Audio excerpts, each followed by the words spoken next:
Welcome into Warchant TV. This is Ira Schofel, managing editor of Warchant.com, and I'm joined today by a special guest, Jim Curry, who is the director of athletics at East Texas A&M University, who Florida State is playing this Saturday at noon in Doak Campbell Stadium. We don't usually have the opposing athletics director on Warchant properties the days before the game, but this is a unique situation.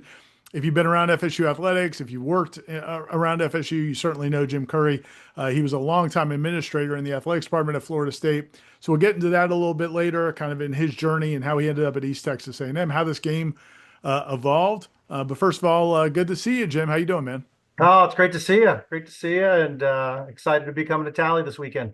Yeah, man, it's going to be cool. So this game, so was obviously you scheduled it after you got the job at East Texas A&M. You had some connections back here in Tallahassee. What is it about these games? And so for people that don't realize, if they haven't looked at your schedule, so last Saturday you played at SMU, Yep. and this Saturday you're playing at Florida State. I mean, you couldn't get, the 49ers. What's going on with the scheduling there, Jim? Yeah, I would say it was by design out the gate, and we're still doing a little bit of research to see if we might be the only FCS school to ever play back-to-back ranked opponents. Wow. Which obviously it's not unheard of to play two FBS opponents in a year, but to go back-to-back against ranked opponents, we're trying to figure that out. But I kind of mentioned maybe not by design. So for those that don't know, we just finished up the reclass process from D2 to D1. East Texas A&M, formerly Texas A&M Commerce, very successful Division II program for a number of years. Won the Division II national championship in football 2017, and made the transition to Division One.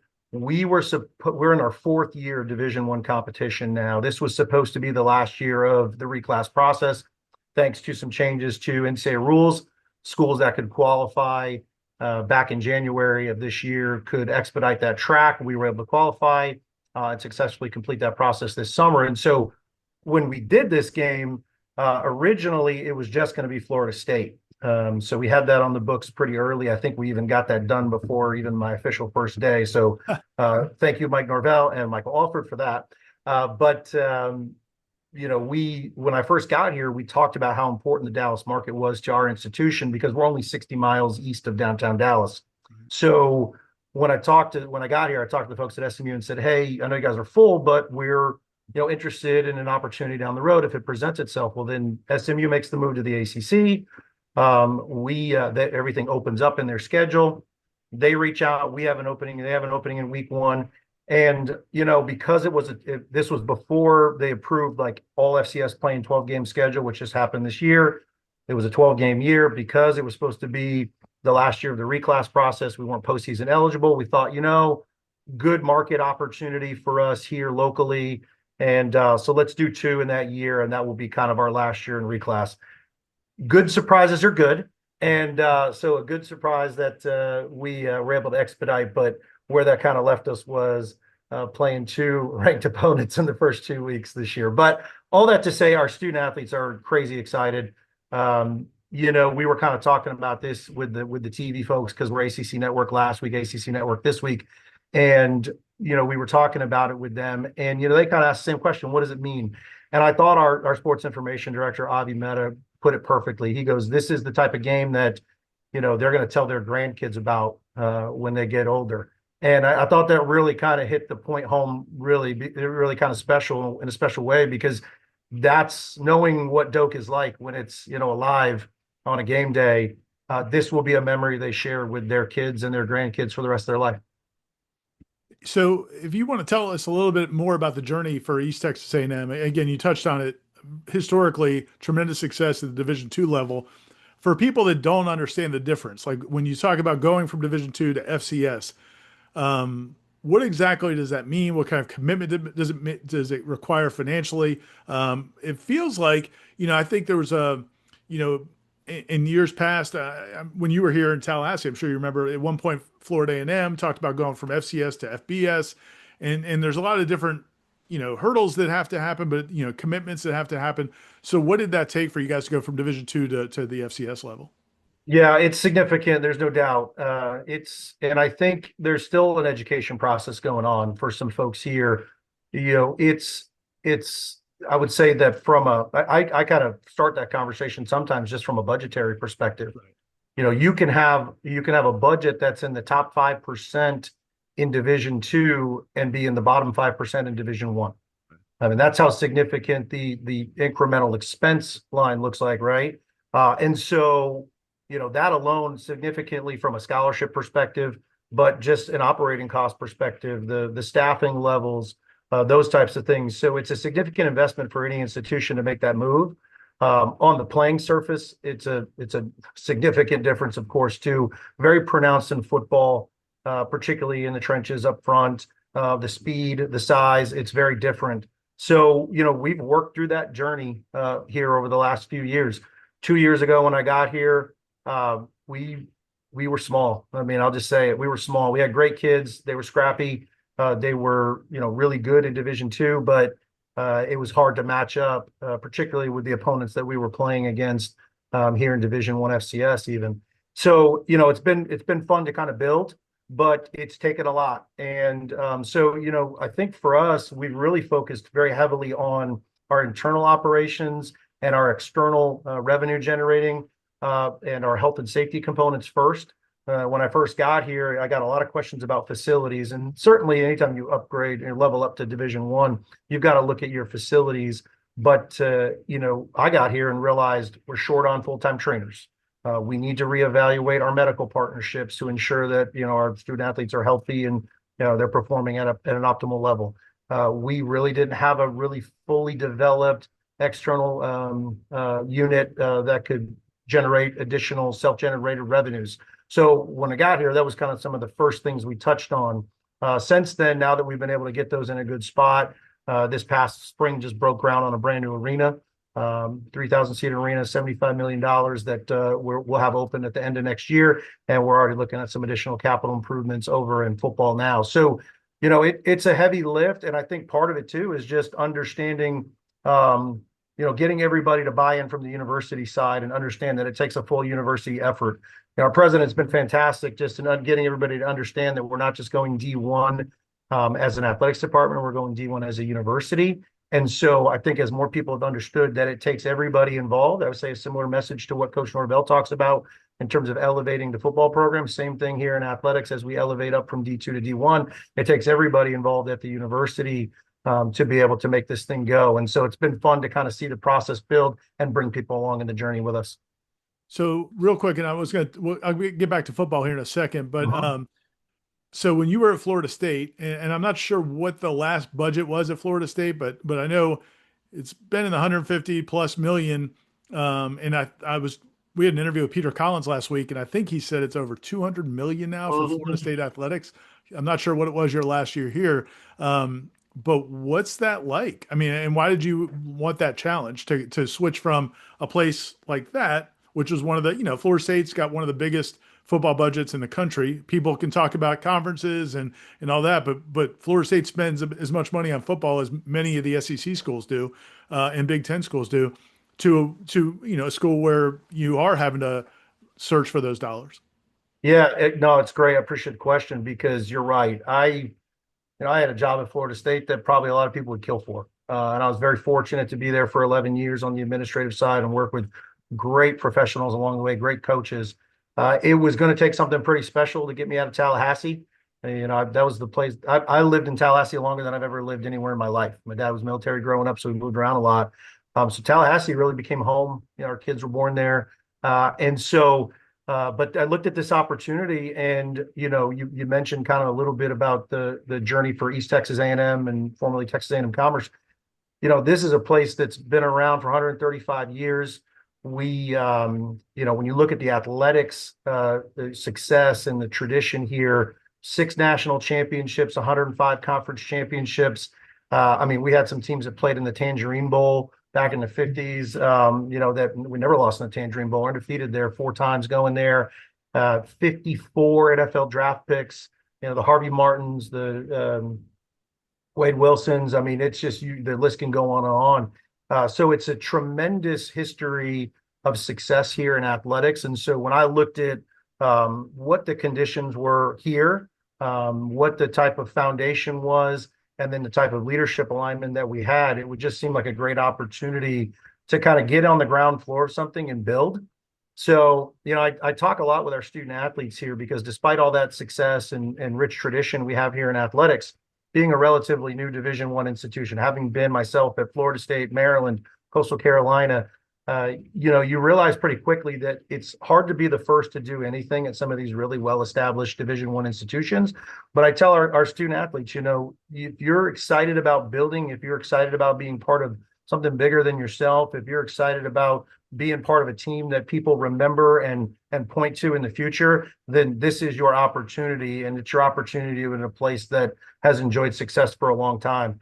We won multiple national championships across multiple sports in NAIA, transitioned to D2 back in the 80s, won multiple national championships there, and then now obviously Division I FCS. So we're actually the only there's only two schools currently in FCS that have ever won a football national championship, NAIA and Division II. It's us and Montana State, who, if anybody follows FCS football, was ranked #1 in the country last year. So we feel like we've got a great pedigree, and obviously we have a great recruiting footprint and great trajectory with all the growth going around. Yeah, no question. So last week when you guys played at SMU, I was checking the scores. I was checking the scores, and you guys were hanging in there. And I didn't realize till afterwards, you guys were really hanging in there. You probably could have made it even closer. And I watched Rhett Lashley's press conference, and he gave East Texas A&M a ton of credit. And I think there were some questions to them about why did they give up so many yards? Why did this happen? And he said, listen, man, they're doing a good job over there. What did that do for, you think, the players to hold their own for the most part against the team that was in the college football playoff a year ago? Yeah, I appreciate you saying that because we walked away from that game despite the loss feeling pretty good. We knew we left some opportunities out there, left some points out there. 6 red zone possessions, 4 of them were empty though. So you convert there even from a field goal or a touchdown perspective, and it's a whole different game. Had a wonky pick 6 early in the first half, where it bounced off a guy's foot on a pass breakup. Had a guy made a really good play from SMU and jumped a route and turned it for a 95-yard pick 6. But we knocked those off the board, and we convert a little bit in the red zone. It's a whole different game. So 350 yards of total offense. I think we had 8 tackles for loss that day. So we had forced 3 turnovers. We probably had too many penalties, too many turnovers to win the ball game when you're playing that quality of opponent. But we walked away from that feeling pretty good about where we were in our trajectory. We talked about that process of building, right? And now being having full Division I membership, being eligible for the postseason, that alone really changed some things for us in this past recruiting cycle to be able to talk about the opportunities there, whereas before we couldn't qualify for postseason. So, that changed some things for sure. We continue to invest in the football program in all of our sports, and through that, it's really helped us. So we're excited about where we're going. If nothing else, what I told everybody going into this year is that we'll certainly look a lot better getting off the bus than we did before. When so your last, as you said, you were at Florida State for 11 years, but I can't remember how your final position was senior associate athletic director, and that was probably the last, I don't know, 6, 7 years, something like that. I'm not sure exactly. Yeah, it was about that. Yeah, 5, 6 years. And in that role, you actually did a lot of the scheduling for Florida State. So if last Saturday hadn't gone well for Florida State, we could have yelled at you for being part of that scheduling of Alabama. But now you're on the flip side of it, because you used to be on the side of scheduling FCS opponents and trying to get their prices down, and now you're trying to, because games like this is what really floats your athletic department, right? I mean, it plays a big, not funds it, but it's a big chunk of what you guys can do, right? Oh, it's significant for sure. And so when you, particularly like in a year like this where we're playing 2, we've been very intentional about how we use that second game guarantee, because our plan isn't to play 2 every year moving forward. So, non-recurring revenues in this particular instance, so long as we continue just to play 1 in the future. So what do we do with that, with those revenues from this year in the second game? And really, we've been very intentional about reinvesting it back into our programs. We made a change to Nike this past summer. We'll be the only Nike school in the Southland Conference. So that's a little bit of, Nice. Badge of honor for us. And it means a lot to our student athletes, and they're excited about it. So it's one of those things where, we can fuel some different things. We got some updated equipment, bought new helmets, shoulder pads. It's things that you probably don't think much about, but when you're really trying to upgrade your program, these types of opportunities, particularly when you can play two, you can reinvest back into the program, make a significant investment in the health and the development of our student athletes. So, you know, this year is a special year for Florida State from a facility standpoint because they've just renovated Doak Campbell Stadium. That was a process that was starting while you were still here. The football facility, I think that was going on before you might have even moved to Tallahassee. It feels like no, you were here for every step of that journey and every twist and turn along the way. Are you excited to see that? Like when you come back? And I know you get back to Tallahassee occasionally, but have you seen what the new facility looks like, and how excited are you to see what they've done? Yeah, it's funny you say that. So we're working on some capital planning here for football at East Texas, and I was going through some old files, and I actually found the original presentation to the Board of Trustees back in 2018 at a board retreat in Ponte Vedra where we teed up the football operations building. So to your point, it's been a very iterative process since then, but it's exciting to see it come together. And it's I mean, I'll say it, it's long overdue. We need to get it done. So I know it's exciting at the same time too, man. I mean, knowing where it started and where it's now at in terms of the design, it's going to be a really, really important, impressive facility.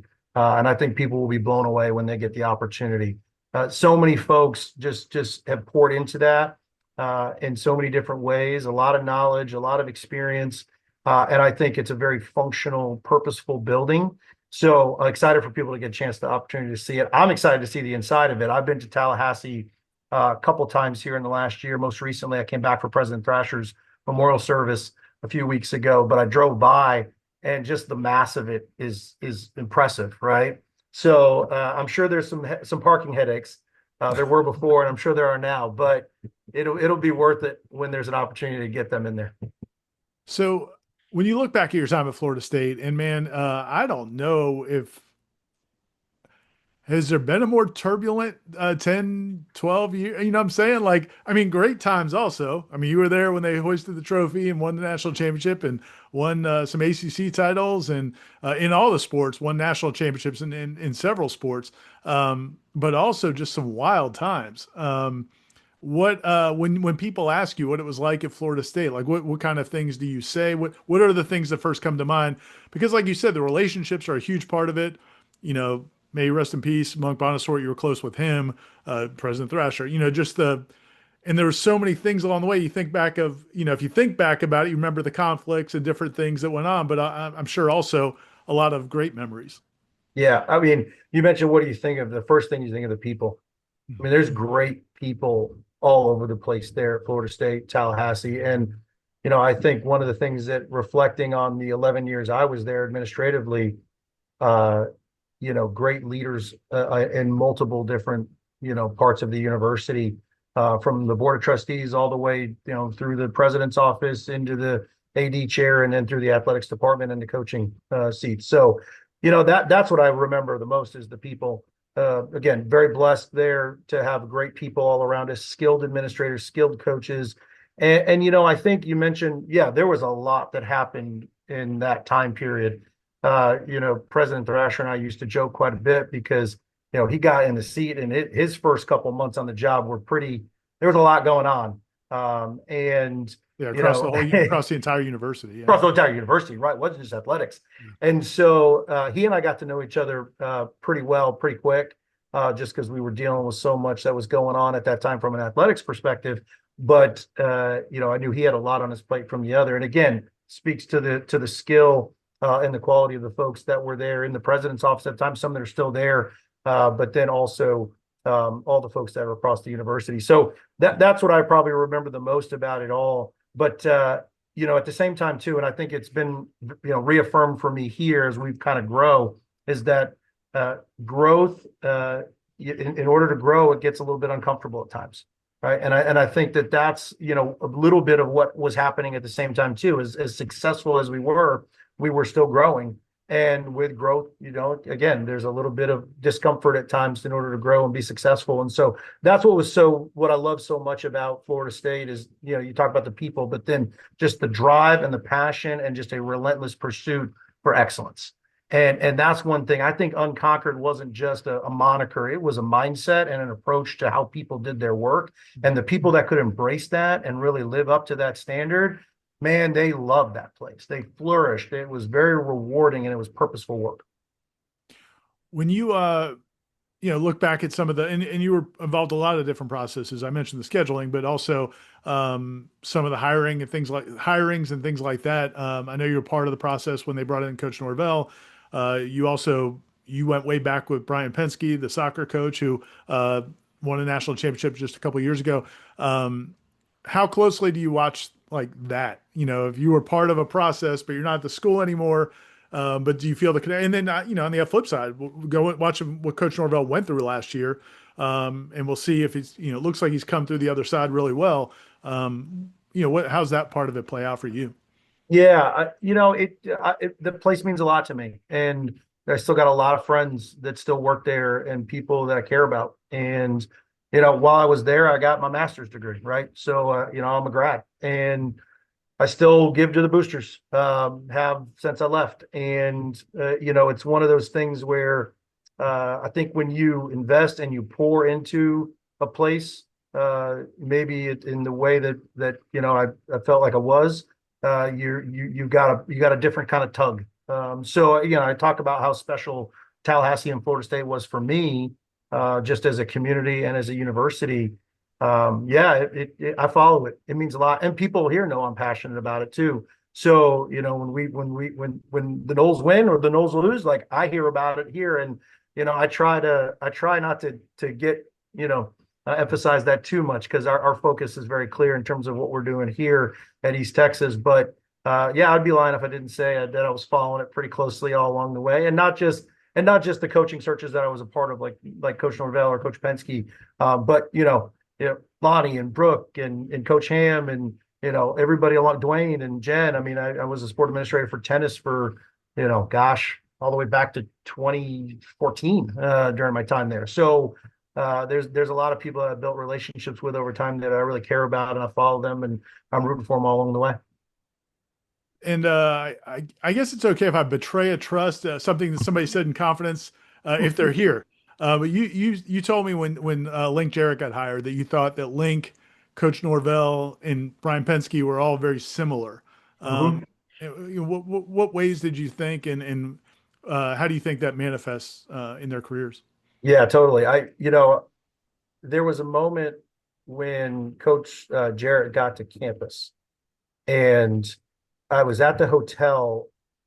We brought him in town to get him there. We were working on background checks, getting him started, everything like that. We were at the hotel checking him in, and we had a football recruiting visit that weekend, and it was in the summer.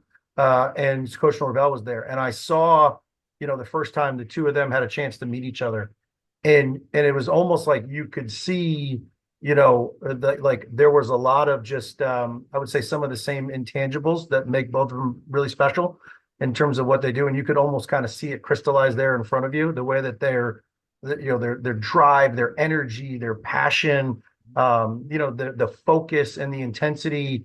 Those are just the things that, if you've got it, they stand out, right? I'm envisioning the Spider-Man meme.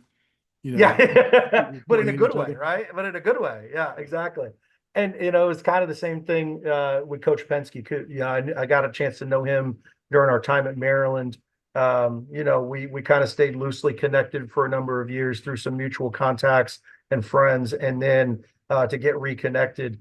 But again, same thing. The focus and the drive and just the passion, the energy, the standard and the commitment to that. Like that's one thing that's so special about Florida State in particular is that you've got a battery of coaches across the board that embody those principles.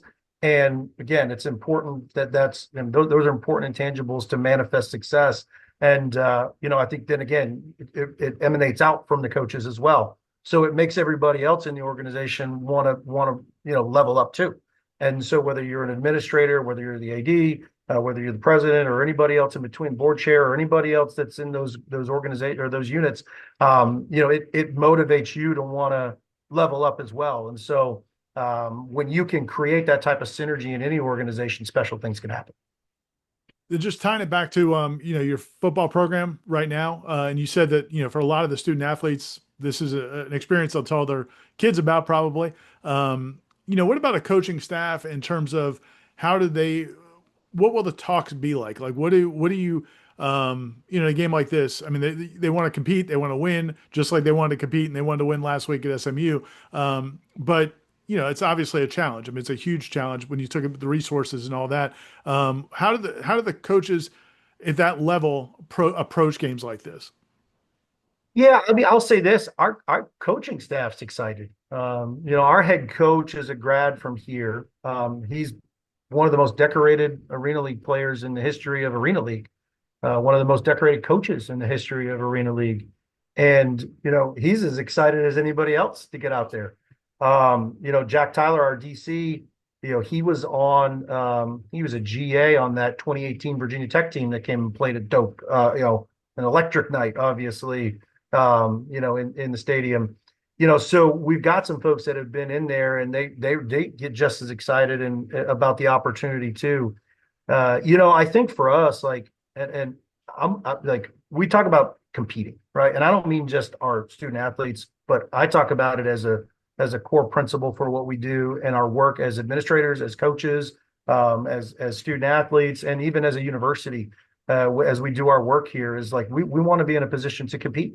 And, I got asked this question last week when we were on ACC Network, what do these games kind of offer for an opportunity? Well, one, it gives us an opportunity to showcase our university.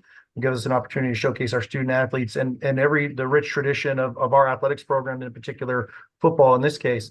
But, the other thing too is, and I tell people this all the time, we're not tiptoeing into this D1 thing.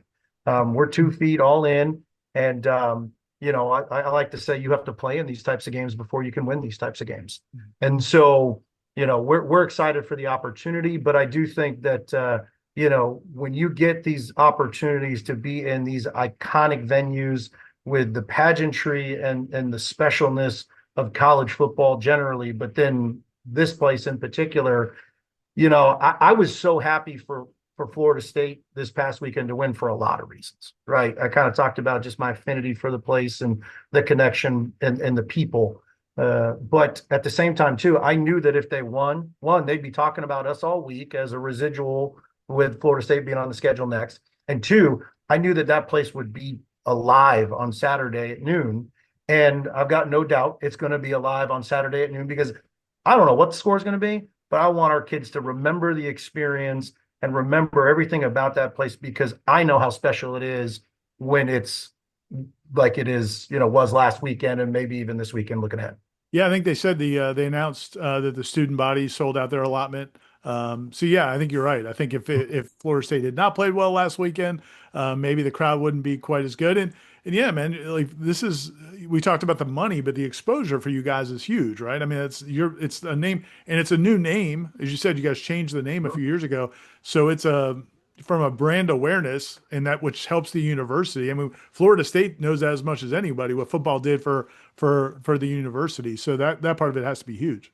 Oh, it's no question. I mean, we went back and ran some data on just just the media reach from Saturday alone for us because we're kind of getting a double bump, playing a ranked opponent in SMU in Dallas market on ACC Network and everything that comes with that in week 1 of the college football season. But then also playing Florida State in week 2, coming off of a big win for the Noles. And so, we're seeing, bumps on both ends of the schedule here. But we went back and ran some meltwater reports just to see kind of what that reach is looking like.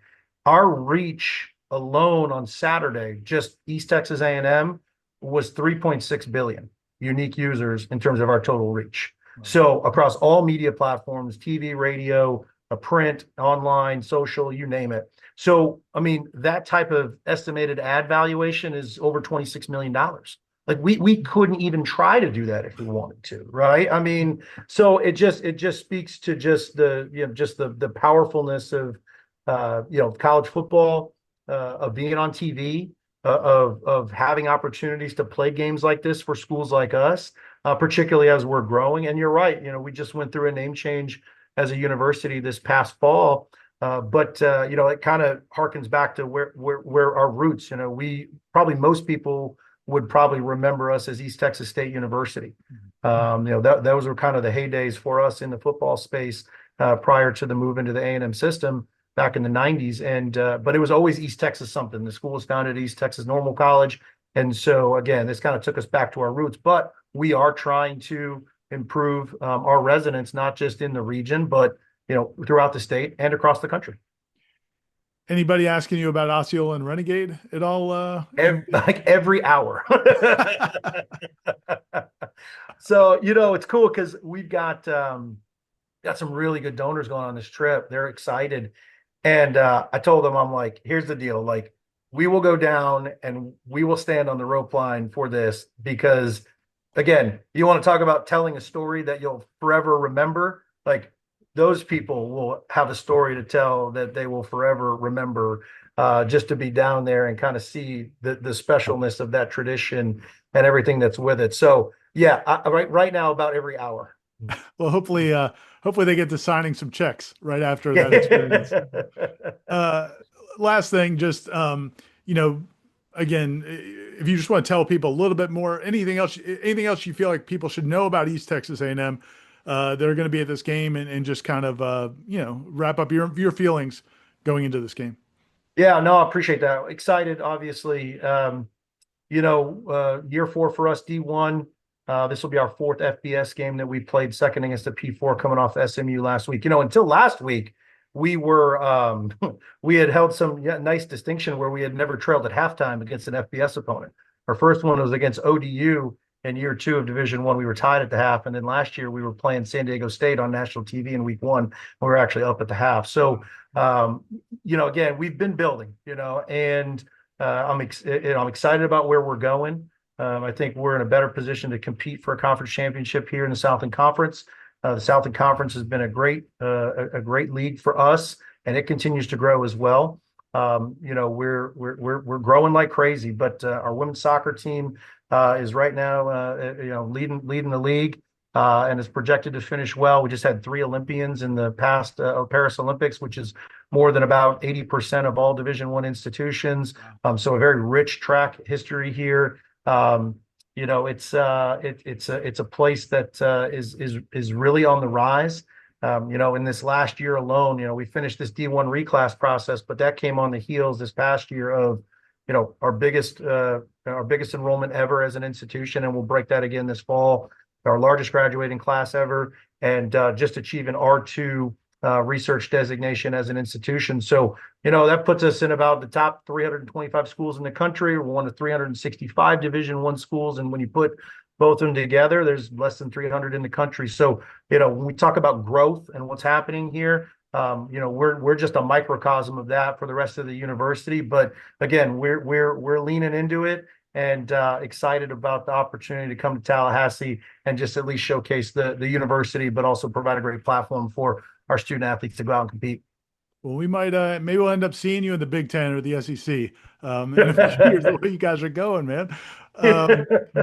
Listen, Jim, I appreciate you coming on and taking the time. And I know you were super busy, especially this week, and I enjoyed working closely with you when you were at Florida State and all the great work you guys were doing over there. And it's good to catch up. And Yes, sir. Good luck this weekend. Not too much luck, but good luck Yeah, not too much, right? Yeah. It was funny when we scheduled this game. Like I said, I was literally on a flight coming to Dallas before I even officially started, and I'd been talking to Coach Norvell and kind of handing the schedule off. And he calls me. I'm on, like, literally about to take off, and he's like, "Hey," he goes, "I think this date could work." He goes, "How good are you guys going to be in 2025?" Right? So, like, classic coach question, which I just cracked up. I was like, "Coach, you tell me how good we need to be. We needed this game." So it was funny though. But again, grateful for both Coach Norvell and Mike Alford for giving us the opportunity to come out there. Again, as excited as I am, of course, I'm just so excited for our student athletes, our coaches, and our university to be able to experience everything that's great about Doak on game day. Awesome, man. Looking forward to it, and safe travels, and we'll see you on Saturday. Yes, sir. Good seeing you.